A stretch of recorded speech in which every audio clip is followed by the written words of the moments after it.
Dramatic story. Two High Court judges, one whose elevation to Court of Appeal was turned down by President Uhuru Kenyatta, were yesterday cornered outside their chambers, forced into their offices and searched before they were taken in to record statements. A team of detectives acting on the basis of undisclosed complaint accosted Justice Agri Muchelule and Justice Said Chitembwe as they prepared to go out for lunch. Chitembwe recently lost a bid to become Chief Justice. Through their official Twitter handle, the office of the DPP has, however, denied involvement in the arrest, stating that, and I quote, DPP is not aware of the circumstances which led to the arrest or questioning of two judges, and neither has his office received any investigation files concerning them. We are now joined by the Association of Judges Magistrate Danson Omari, who has since moved to court to bar their prosecution. Omari, is it the move very preemptive? Well, there's nothing as preemptive. The judges were humiliated. The judges were arrested. They have recorded a statement. They're likely to be taken to court anytime. So we are moving to court to stop any further action by the DCI to prevent abuse of the rule of law and arbitrary decisions by the DCI. Okay, and also on that, could you give us context to the arrest? Could you define to us what undisclosed complainant comprises of? That is a concept not known in law. It's a new concept being generated by the DCI.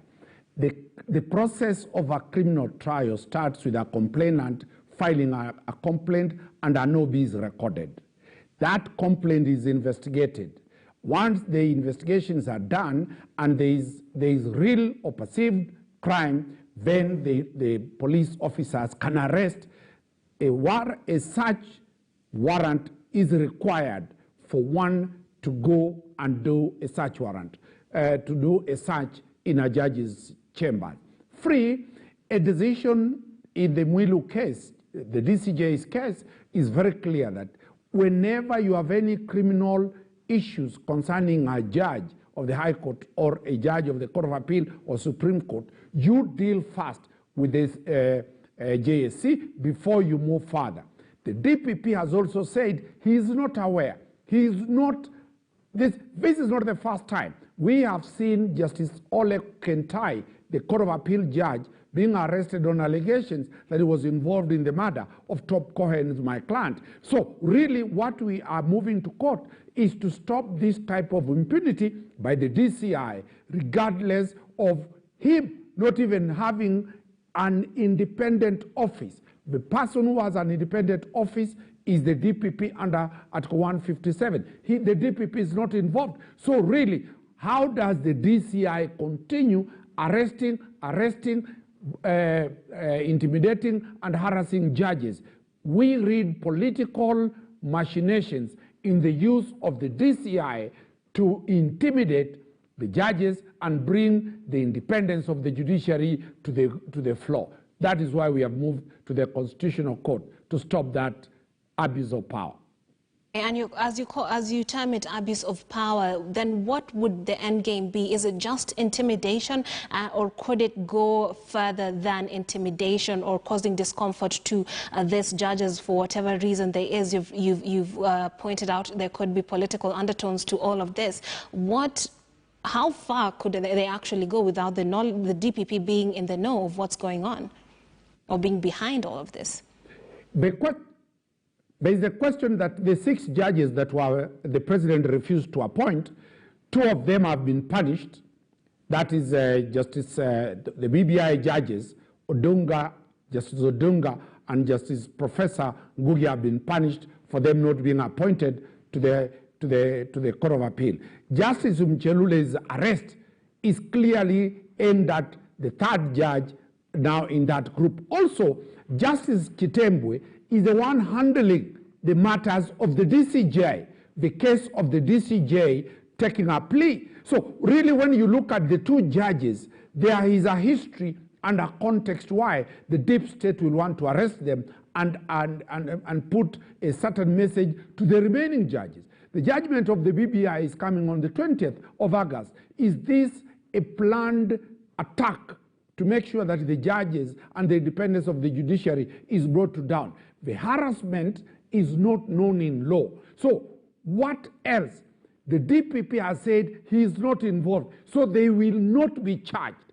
If they not be charged, then the question is, what is the end game of the DCI? This is what it did to Justice Ole Kantai of the Court of Appeal, and nothing ever moved. The judge is still sitting. He has never been charged. So definitely, this is a scheme aimed at humiliating, embarrassing, harassing, and bringing to the disrepute the offices of the judges of the Republic of Kenya. All right, now it's time to say good afternoon to our viewers on KTN Home, but you can continue on KTN News for more news and updates. We continue on with this interview with Danstan Omari on the situation of the two judges who were apparently arrested.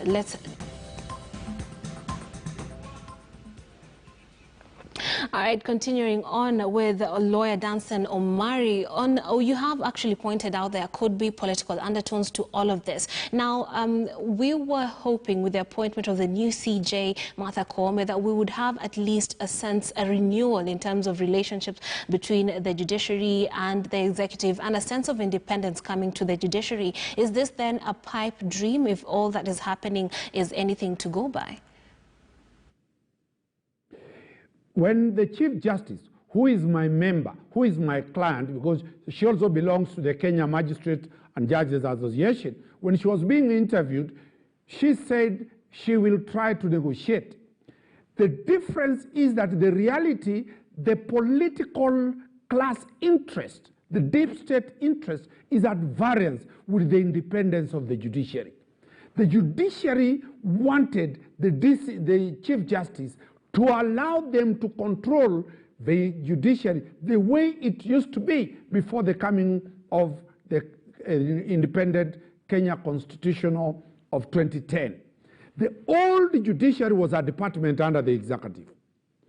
Retired, the late President Jomo Kenyatta, President Moi, and Kibaki ran a judiciary that was a department.